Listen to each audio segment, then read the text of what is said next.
Escribe en los comentarios desde dónde y a qué hora nos ves. Así podré conocerte mejor. Para apoyar el canal gratis, no olvides suscribirte y darle like. Detrás del glamour de Mónaco y los muros de un palacio de ensueño, se esconde una historia de profunda tristeza. Cómo una campeona olímpica, dueña de su propio destino, se convirtió en la princesa triste de Europa. Su sonrisa parece desvanecerse con cada fotografía. Sus ausencias son cada vez más largas y los rumores de una jaula dorada resuenan en todo el mundo. ¿Es víctima de la legendaria maldición de los Grimaldi o hay algo más oscuro detrás de su silencio?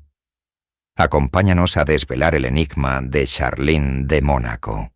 Mucho antes de los palacios de mármol y los bailes de la alta sociedad, la historia de Charlene Wittstock comenzaba bajo el sol abrasador de África. Nació en 1978 en Bulawayo, Rodesia, un país que pronto se convertiría en Zimbabue.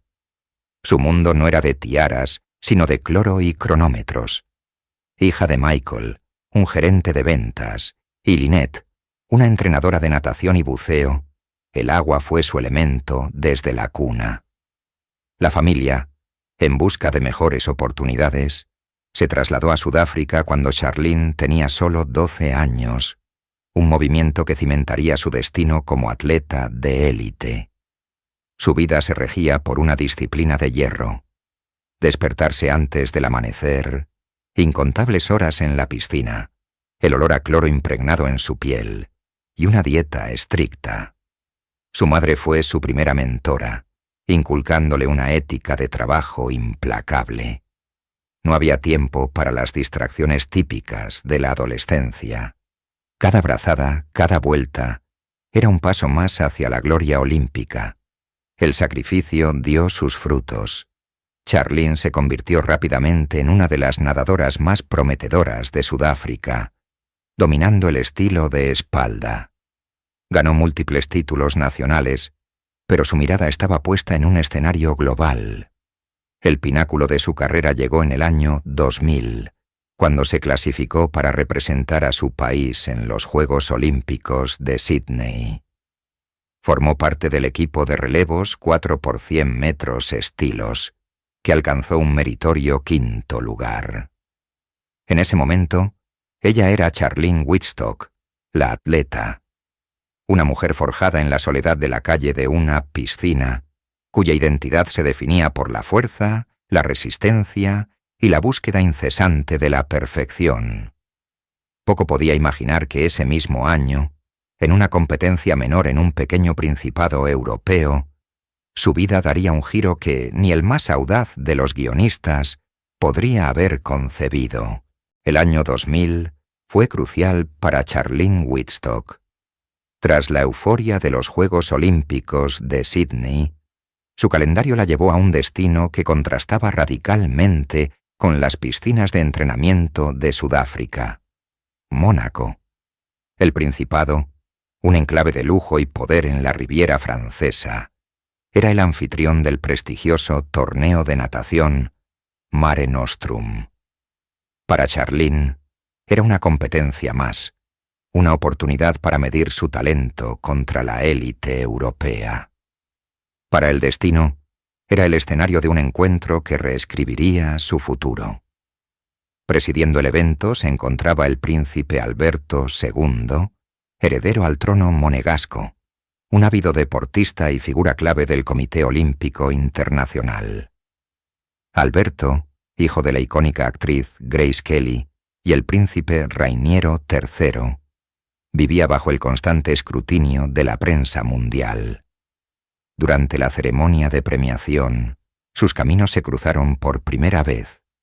Charlene, con la medalla de oro en los 200 metros espalda colgando de su cuello, se encontró cara a cara con el príncipe.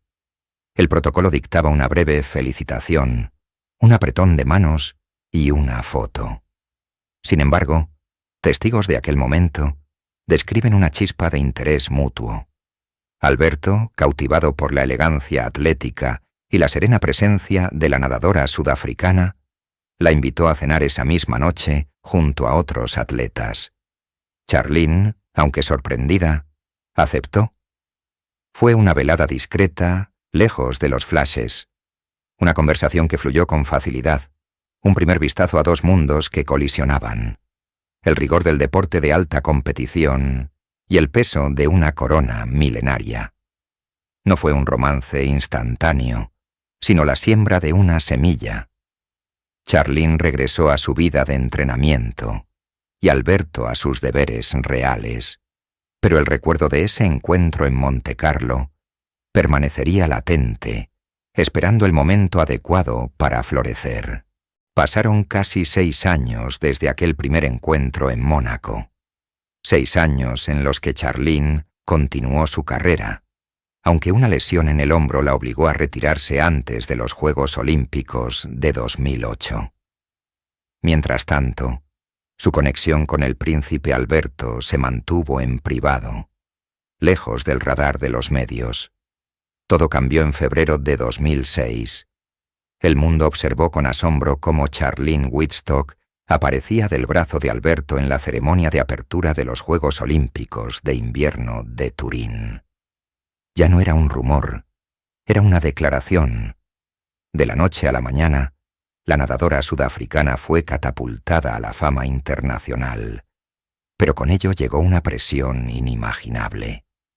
La prensa la bautizó como la nueva novia de Mónaco, y cada uno de sus movimientos fue analizado con lupa.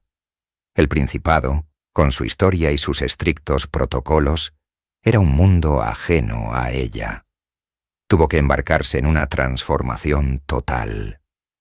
Comenzó a tomar clases intensivas de francés, el idioma oficial de su nuevo hogar, y a estudiar la compleja etiqueta de la realeza europea.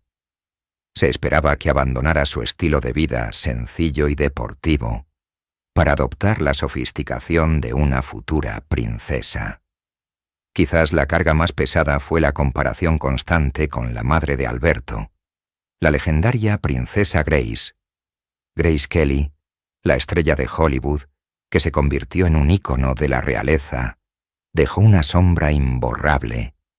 Charlene, con su figura atlética y su naturaleza reservada, era fundamentalmente diferente, y la prensa no dejaba de señalarlo. Cada atuendo, cada peinado, cada gesto era juzgado. Para una mujer acostumbrada a la soledad de la piscina y a ser valorada por su rendimiento físico, la transición a una vida donde la apariencia y la percepción pública lo eran todo, resultó ser un desafío abrumador y, según muchos, profundamente aislante. El 23 de junio de 2010, el Palacio del Príncipe de Mónaco emitió el comunicado que el mundo llevaba años esperando. Su Alteza Serenísima el Príncipe Alberto II estaba comprometido para casarse con la señorita Charlene Wittstock. La noticia fue recibida con una mezcla de celebración y alivio. A sus 52 años, el príncipe soltero por excelencia finalmente sentaría cabeza, asegurando un heredero para la dinastía Grimaldi. Las fotografías oficiales que acompañaron el anuncio mostraban a una pareja sonriente. Charlene, vestida con un elegante traje verde, lucía un impresionante anillo de compromiso de diamantes en forma de pera. El cuento de hadas parecía estar llegando a su clímax. La plebeya deportista estaba a punto de convertirse en princesa. Sin embargo, incluso en medio de la fanfarria oficial, comenzaron a surgir las primeras grietas en la fachada perfecta. Observadores atentos notaron una cierta melancolía en la mirada de Charlene, una rigidez en su sonrisa que no cuadraba con la alegría desbordante que se esperaba de una novia real. Casi de inmediato, los tabloides europeos se llenaron de susurros y rumores. Se hablaba de la inmensa presión que sentía Charlene, de su dificultad para adaptarse a las rígidas expectativas de la corte monegasca y de su supuesta soledad. fuentes anónimas citadas en la prensa, pintaban un cuadro muy diferente al del comunicado oficial, uno en el que la futura princesa se sentía atrapada y abrumada. El anuncio del compromiso, que debía ser el comienzo de un capítulo feliz, se convirtió en el prólogo de una saga mucho más compleja y sombría.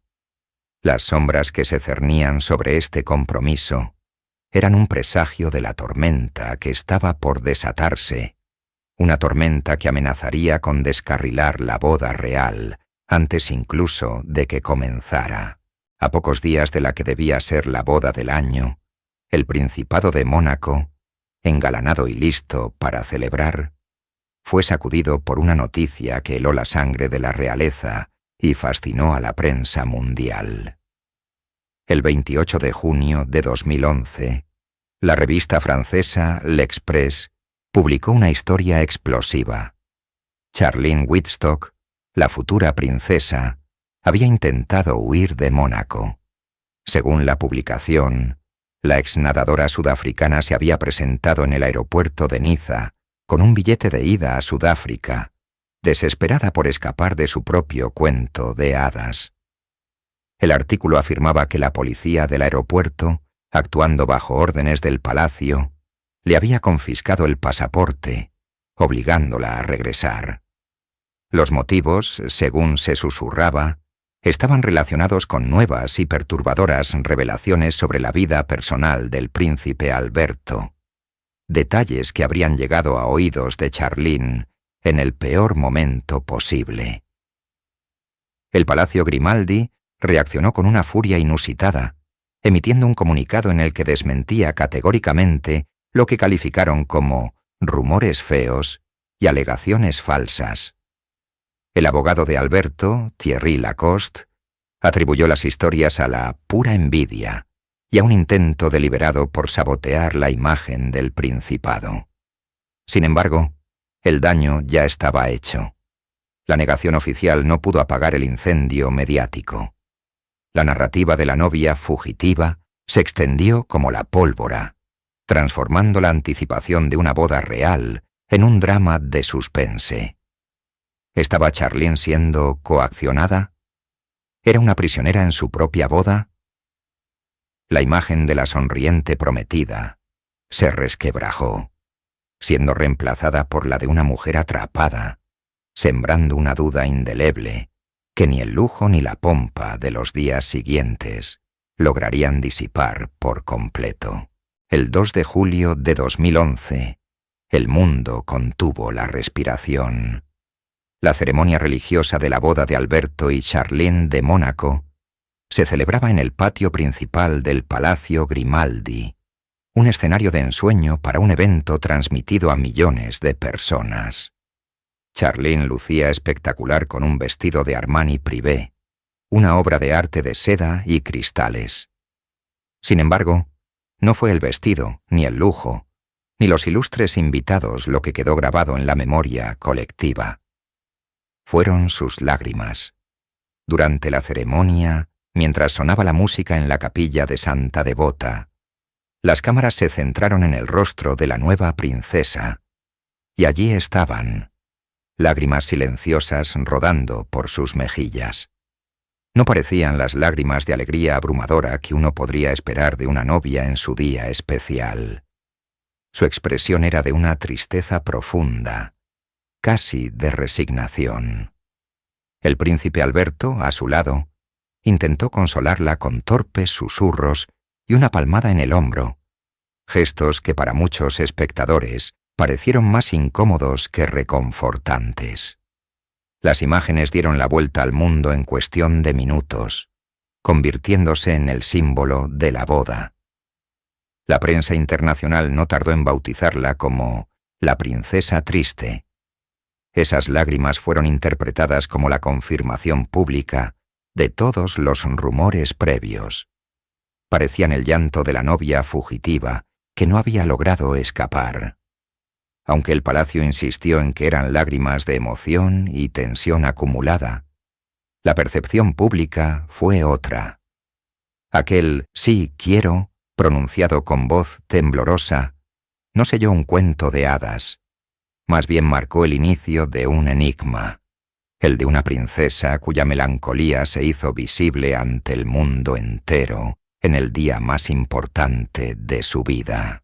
Una vez convertida en Su Alteza Serenísima, la princesa de Mónaco, Charlene Wittstock se enfrentó a una realidad para la que ninguna medalla olímpica podría haberla preparado.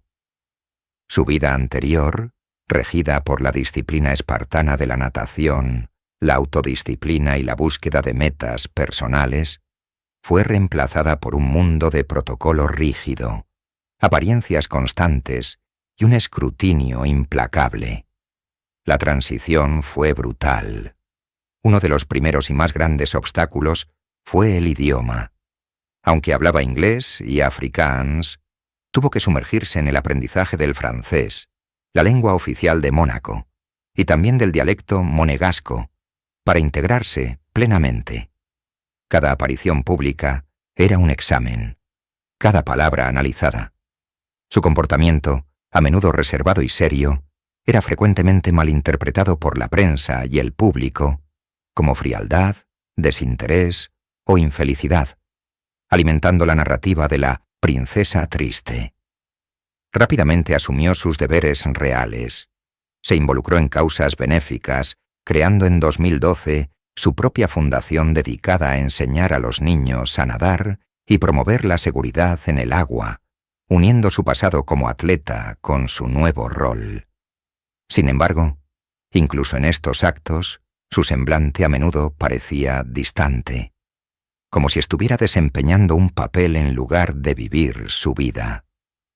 Los pasillos del Palacio Grimaldi, que para el mundo exterior representaban el glamour, para ella se convirtieron en los barrotes de una jaula dorada.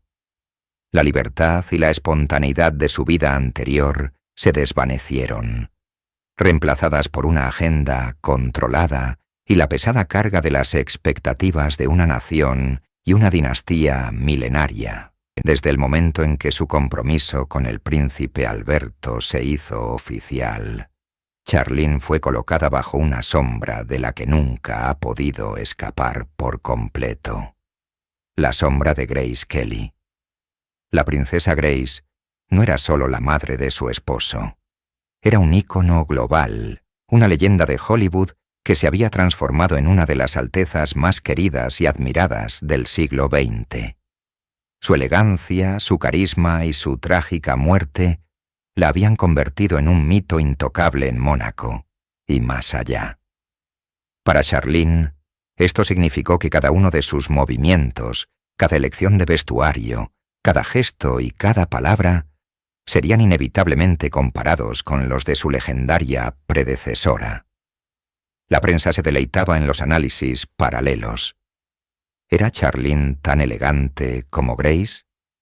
¿Tenía su misma calidez en el trato con la gente? ¿Lograría ganarse el corazón de los monegascos de la misma manera? Era una vara de medir imposible de alcanzar. Grace Kelly había llegado a Mónaco con el aplomo de una estrella de cine ganadora de un Oscar y una familiaridad innata con el ojo público. Charlene, por el contrario, era una atleta introvertida, acostumbrada a la concentración silenciosa de una piscina, no a la deslumbrante atención de la prensa mundial. Esta comparación constante e implacable añadió una capa de presión inmensa a su ya difícil adaptación. No solo tenía que aprender a ser princesa, tenía que hacerlo mientras la gente esperaba que fuera la reencarnación de un santo secular. Este legado inalcanzable contribuyó a su aislamiento, reforzando la percepción de que era una extraña en un papel que nunca podría hacer verdaderamente suyo, siempre viviendo a la sombra de la mujer perfecta que la precedió. El 10 de diciembre de 2014, el Principado de Mónaco contuvo la respiración. Las campanas de las iglesias sonaron y 42 cañonazos, 21 por cada bebé, retumbaron desde el fuerte Antoine, anunciando no solo un nacimiento, sino el futuro de la dinastía Grimaldi. La princesa Charlene Había dado a luz a los gemelos, la princesa Gabriela Thérèse Marie y el príncipe Jacques Honoré Rainier. Por primera vez en décadas, la línea de sucesión estaba firmemente asegurada, disipando una nube de incertidumbre que había planeado sobre el reinado de Alberto II. La alegría en Mónaco era palpable, un bálsamo para las tensiones y especulaciones que habían rodeado los primeros años del matrimonio. Para Charline, este momento representaba la culminación de su rol como princesa consorte. Había cumplido con la expectativa más crucial depositada sobre ella: dar un heredero al trono. La presentación oficial de los gemelos al pueblo monegasco desde el balcón del palacio fue una imagen de triunfo familiar. Con Alberto a su lado, Charline sostenía a sus hijos, su rostro visiblemente emocionado y radiante. Parecía un nuevo comienzo, una oportunidad para redefinir su historia dentro de la monarquía. La llegada de los niños no solo afianzó su posición, sino que pareció otorgarle un propósito renovado y genuino. Las entrevistas de la época la mostraban como una madre devota y feliz, hablando con ternura sobre la experiencia de la maternidad. El mundo observaba, esperando que este feliz acontecimiento marcara el inicio de una era de estabilidad y felicidad para la princesa que, hasta entonces, había parecido tan frágil. Los gemelos eran la promesa de un futuro brillante, un ancla de normalidad y amor en la vida de una mujer atrapada en una jaula dorada. La alegría inicial por el nacimiento de Jacques y Gabriela pronto dio paso a una realidad compleja y exigente. Ser madre de gemelos es un desafío monumental para cualquier mujer. Serlo bajo el microscopio de una monarquía europea es una presión de una magnitud completamente distinta. Charline, quien siempre había valorado su privacidad, se encontró en una encrucijada. Por un lado, su instinto maternal la impulsaba a proteger a sus hijos, a crear un capullo de normalidad lejos de los flashes y las obligaciones. Por otro, su rol como princesa de Mónaco exigía una presencia pública constante, utilizando a su familia como símbolo de la continuidad y la fortaleza del principado. Este conflicto interno comenzó a manifestarse en sus decisiones. Charline empezó a ser selectiva con sus apariciones públicas, priorizando claramente su tiempo con los niños sobre ciertos eventos del calendario real. Esta actitud, aunque comprensible desde una perspectiva maternal, fue rápidamente malinterpretada por la prensa y parte del público. Se susurraba que rehuía sus deberes, que no estaba comprometida con su papel. En las pocas entrevistas que concedía, hablaba con franqueza sobre el agotamiento y la intensidad de criar a 2 bebés a la vez. Una confesión de vulnerabilidad poco común en el hermético mundo de la realeza. Describía su día a día como un torbellino de actividades, lejos del glamour que se le suponía. Mientras intentaba forjar un equilibrio, la maquinaria monárquica seguía su curso implacable. Se esperaba que fuera una madre perfecta, una esposa impecable y una princesa siempre sonriente y dispuesta. La tensión entre la mujer que era y la figura que debía representar se hacía cada vez más evidente, sembrando las semillas de un profundo desgaste emocional que pronto se haría imposible de ocultar. Los años que siguieron al nacimiento de los gemelos, que debían ser los más plenos y felices, se convirtieron en el periodo en que la melancolía de Charline se hizo innegable. La sonrisa radiante de la nadadora olímpica y de la recién casada se había desvanecido casi por completo en sus apariciones públicas. Fue reemplazada por una expresión distante, una mirada perdida que parecía atravesar las cámaras y las multitudes. Los fotógrafos comenzaron a capturar cada vez con más frecuencia imágenes de una princesa visiblemente ausente, incluso en los eventos más importantes del Principado, como el Día Nacional de Mónaco o el Baile de la Rosa. Su lenguaje corporal hablaba de incomodidad, hombros encorvados, gestos rígidos y una incapacidad para conectar visualmente con su entorno o incluso con su propio esposo. La prensa internacional, que antes especulaba sobre su adaptación, ahora afirmaba abiertamente la narrativa de la princesa triste. Cada fotografía era analizada en busca de pistas sobre su estado de ánimo. ¿Era la presión del protocolo? ¿La soledad de su posición? ¿Problemas en su matrimonio? Las preguntas se acumulaban sin respuesta oficial, creando un vacío que se llenaba con rumores cada vez más oscuros. Lo más alarmante era que esta tristeza ya no parecía una emoción pasajera, sino un estado permanente. Era como si una nube gris la siguiera a todas partes, una sombra que ni el lujo, ni los títulos, ni siquiera la alegría de sus hijos lograban disipar. El público comenzó a sentir una mezcla de lástima y preocupación por ella. Ya no veían a una princesa de cuento de hadas, sino a una mujer prisionera de sus circunstancias, cuyo sufrimiento se desarrollaba a la vista de todos, en un silencio que resultaba ensordecedor. Paralelamente a su visible cambio emocional, el rostro de Charlene de Mónaco comenzó a experimentar una transformación física que no pasó desapercibida. La fresca belleza natural de la atleta sudafricana fue dando paso a rasgos más afilados, angulosos y, según muchos observadores, artificiales. Los pómulos parecían más pronunciados, los labios más voluminosos y su frente, notablemente lisa, carecía de la expresión natural de años anteriores. Inevitablemente, los tabloides y las revistas de todo el mundo se llenaron de especulaciones sobre cirugía estética. Expertos y comentaristas analizaban fotos del antes y el después, señalando posibles intervenciones como rellenos dérmicos, botox e incluso una posible rinoplastia y un lifting facial. El Palacio Grimaldi, fiel a su política de silencio, nunca confirmó ni desmintió estos rumores, lo que solo sirvió para avivar el fuego de la conjetura. Esta transformación física se convirtió en otra capa del enigma de Charlene.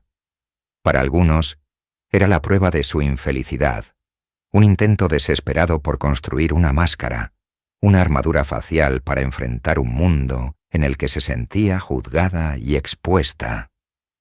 Otros lo interpretaban como el resultado de la inmensa presión que sufren las mujeres en la vida pública, para mantener una imagen de eterna juventud y perfección.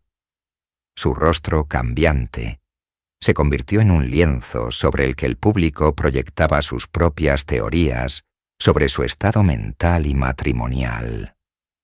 Lejos de ayudarla a controlar su imagen, estos cambios la hicieron parecer aún más distante e indescifrable. Una figura de cera atrapada en el brillo de la corte, cuya verdadera identidad se perdía bajo capas de maquillaje, procedimientos estéticos y una tristeza impenetrable. En marzo de 2021, la princesa Charlene emprendió un viaje que redefiniría su imagen pública y desataría una crisis sin precedentes en el Principado de Mónaco. El propósito oficial era noble y profundamente personal. Una misión de conservación en su Sudáfrica natal para combatir la caza furtiva de rinocerontes, una causa que siempre había defendido con pasión. Se esperaba que fuera una visita corta de no más de 10 días, una oportunidad para reconectar con sus raíces y dar visibilidad a su fundación.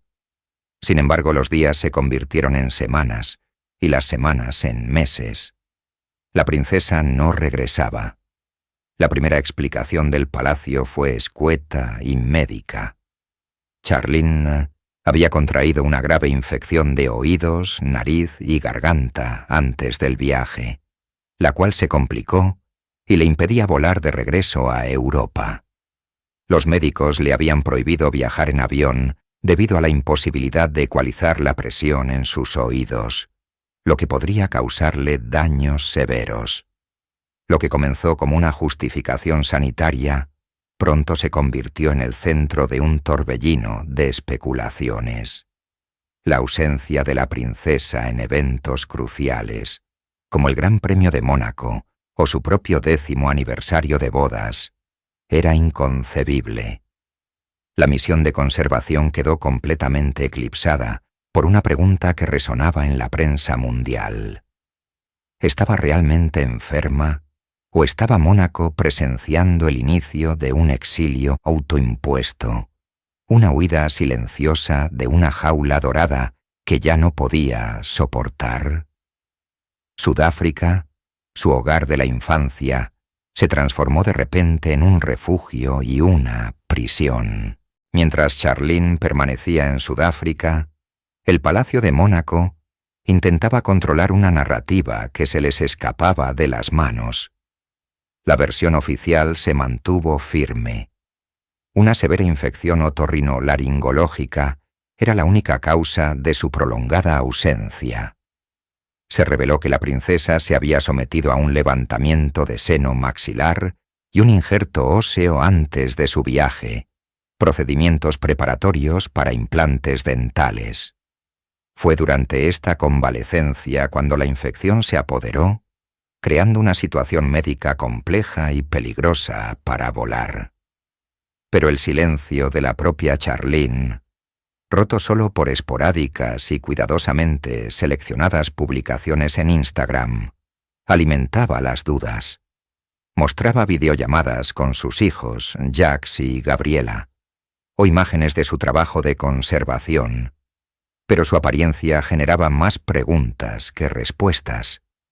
Se la veía cada vez más delgada, con una mirada triste que no se correspondía con los mensajes optimistas que escribía. La visita del príncipe Alberto y sus hijos en agosto, lejos de calmar las aguas, avivó el fuego. Las fotografías del reencuentro familiar parecían forzadas, coreografiadas para las cámaras. La princesa posaba con una sonrisa frágil, casi ausente, mientras su familia la rodeaba en un intento de proyectar una normalidad que nadie creía. Durante 6 meses, el mundo observó este drama a distancia, intentando descifrar la verdad detrás de la enfermedad. Cada día que pasaba, la infección parecía menos una dolencia física y más una metáfora del malestar profundo que corroía los cimientos del matrimonio principesco y la propia vida de Charlene. La prolongada estancia de Charlene en Sudáfrica no fue un tiempo de reposo, sino una auténtica odisea médica. La gravedad de su condición requirió múltiples intervenciones quirúrgicas, cada una más compleja que la anterior. Lejos de ser un simple contratiempo, la princesa se enfrentaba a un calvario físico que la mantenía en un estado de vulnerabilidad y aislamiento extremos. En agosto, se sometió a una operación de 4 horas bajo anestesia general, un procedimiento significativo del que se dieron pocos detalles. Apenas un mes después, en septiembre, la situación se tornó crítica. Charlene sufrió un colapso y tuvo que ser hospitalizada de urgencia. El incidente, aunque inicialmente minimizado por el palacio, reveló la fragilidad de su estado de salud y desató una nueva ola de pánico y especulación. Estaba sola, a miles de kilómetros de sus hijos, luchando no solo contra una dolencia física debilitante, sino también contra el peso psicológico de la separación y el escrutinio mediático implacable. Cada fotografía que emergía de Sudáfrica mostraba un deterioro físico alarmante. Su pérdida de peso era evidente, y su rostro reflejaba el cansancio y el dolor de meses de lucha. Mientras el palacio insistía en la narrativa médica, el público percibía una verdad oculta, una historia de sufrimiento que iba más allá de los informes clínicos. El aislamiento forzoso, las cirugías repetidas y el colapso pintaban el retrato de una mujer en su punto de quiebre, atrapada en una batalla por su salud que se libraba tanto en el quirófano como en su propia mente, lejos de todo lo que conocía. El 8 de noviembre de 2021, después de casi 8 meses de exilio en Sudáfrica, Charlene finalmente regresó a Mónaco. La noticia debería haber sido un motivo de celebración, el fin de la crisis y el comienzo de la reconciliación. Sin embargo, las imágenes de su llegada contaron una historia muy diferente, una que heló la sangre de quienes la observaban. Un jet privado aterrizó en el helipuerto de Mónaco, y de él descendió una figura casi irreconocible. Las fotografías oficiales distribuidas por el palacio, destinadas a tranquilizar al público, lograron exactamente lo contrario. Mostraban a una Charlene demacrada, con una delgadez extrema que alarmó a todo el mundo. Su rostro era una máscara de agotamiento. Sus ojos, grandes y hundidos, parecían vacíos, desprovistos de cualquier alegría. El reencuentro con su familia fue tenso y solemne. En las imágenes, abraza a sus hijos, Jacques y Gabriela, pero su postura es rígida, su sonrisa inexistente. El príncipe Alberto, a su lado, parece más un guardián que un esposo feliz.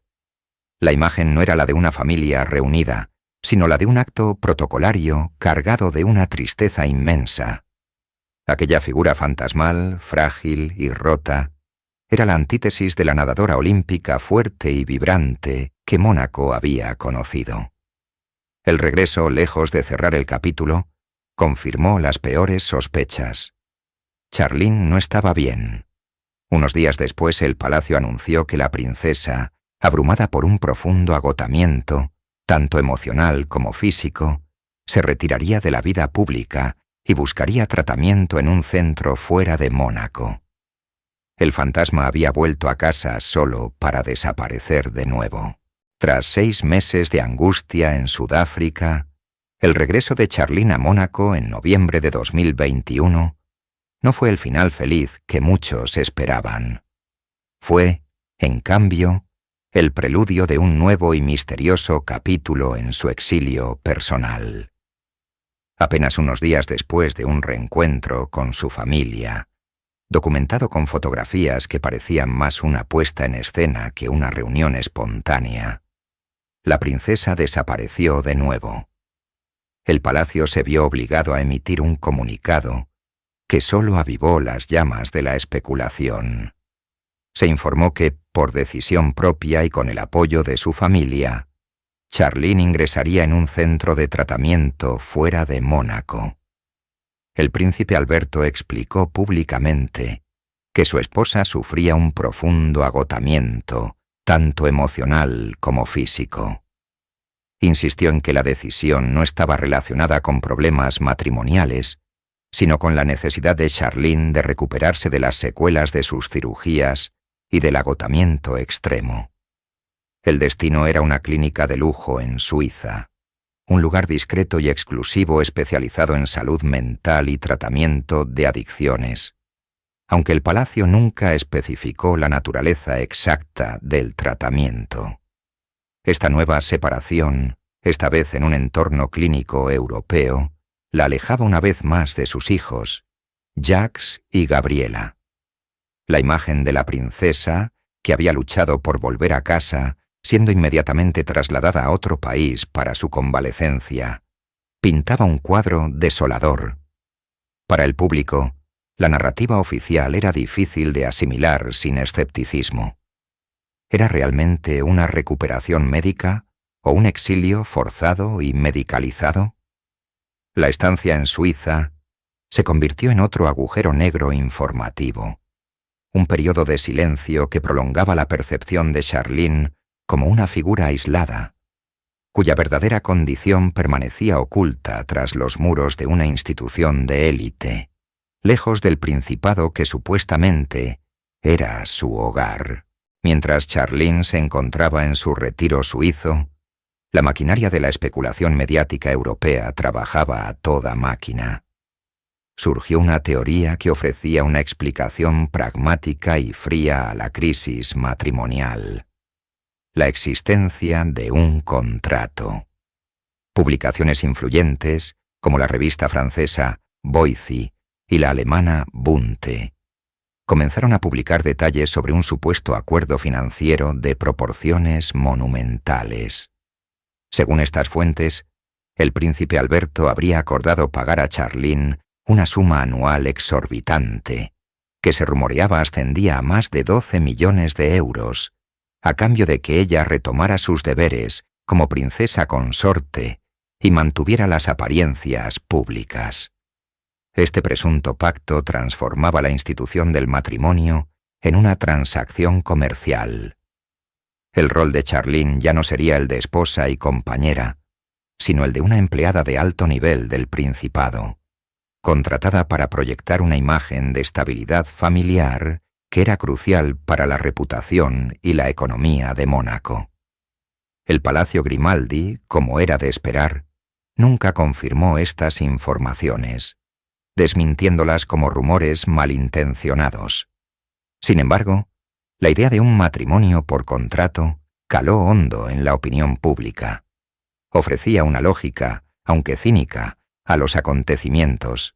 Explicaría su regreso a Mónaco a pesar de su aparente infelicidad y justificaría sus futuras apariciones públicas, a menudo marcadas por una sonrisa forzada y una mirada melancólica. La princesa ya no estaría actuando por amor o deber dinástico, sino en cumplimiento de las cláusulas de un acuerdo.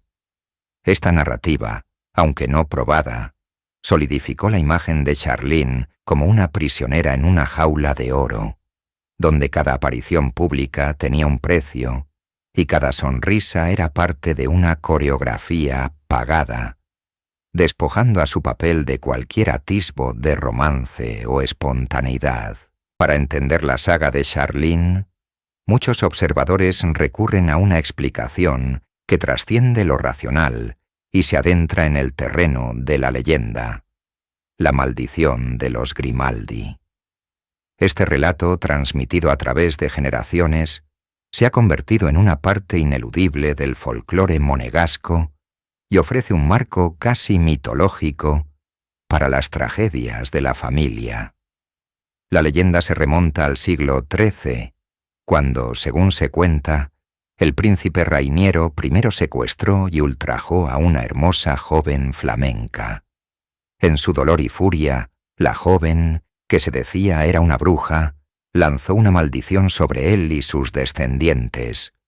Nunca un Grimaldi encontrará la verdadera felicidad en el matrimonio. A lo largo de los siglos, esta profecía parece haberse cumplido con una precisión escalofriante. La historia moderna de la familia está plagada de desdichas conyugales. La más icónica es la de la princesa Gracia, la estrella de Hollywood, que encontró un final trágico en un accidente automovilístico, dejando a un Rainiero III desconsolado. Sus hijas continuaron el patrón. La princesa Carolina ha enfrentado un divorcio, la muerte prematura de su segundo esposo, Stefano Casiraghi, y la separación de su tercer marido, Ernesto de Hannover.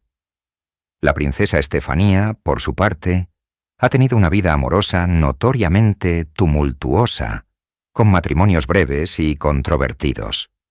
En este contexto, la historia de Charlene no parece una anomalía, sino la continuación inevitable de un destino familiar.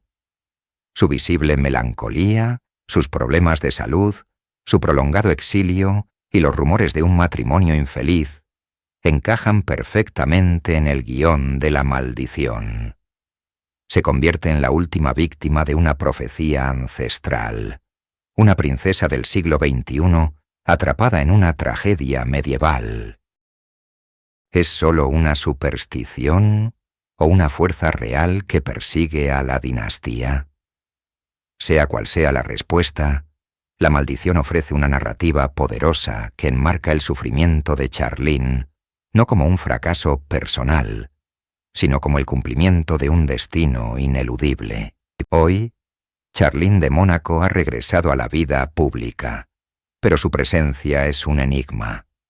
Cada aparición es meticulosamente analizada por la prensa y el público, buscando grietas en la fachada de normalidad que el palacio intenta proyectar. Físicamente está de vuelta en el Principado, pero su espíritu parece habitar un lugar lejano. Su sonrisa, cuando aparece, a menudo no llega a sus ojos, y su lenguaje corporal con frecuencia denota una distancia, una rigidez que contrasta con la calidez que mostraba en sus primeros años. Se ha convertido en una maestra del silencio. Las entrevistas personales y espontáneas son cosa del pasado.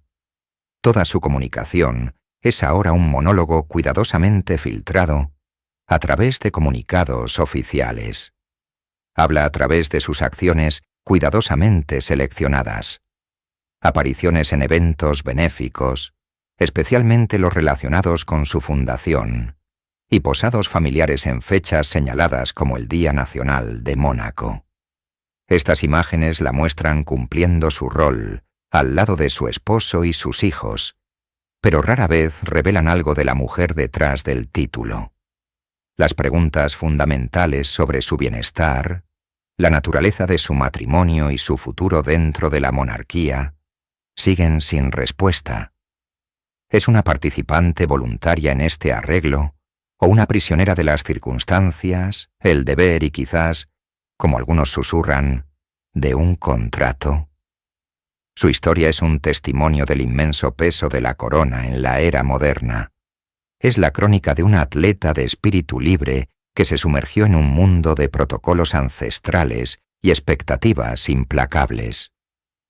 Charlene de Mónaco sigue siendo la princesa atrapada en el silencio, una figura cuya narrativa aún no ha encontrado su conclusión, dejando al mundo observando y esperando la próxima escena de un drama real que es tan opaco como fascinante.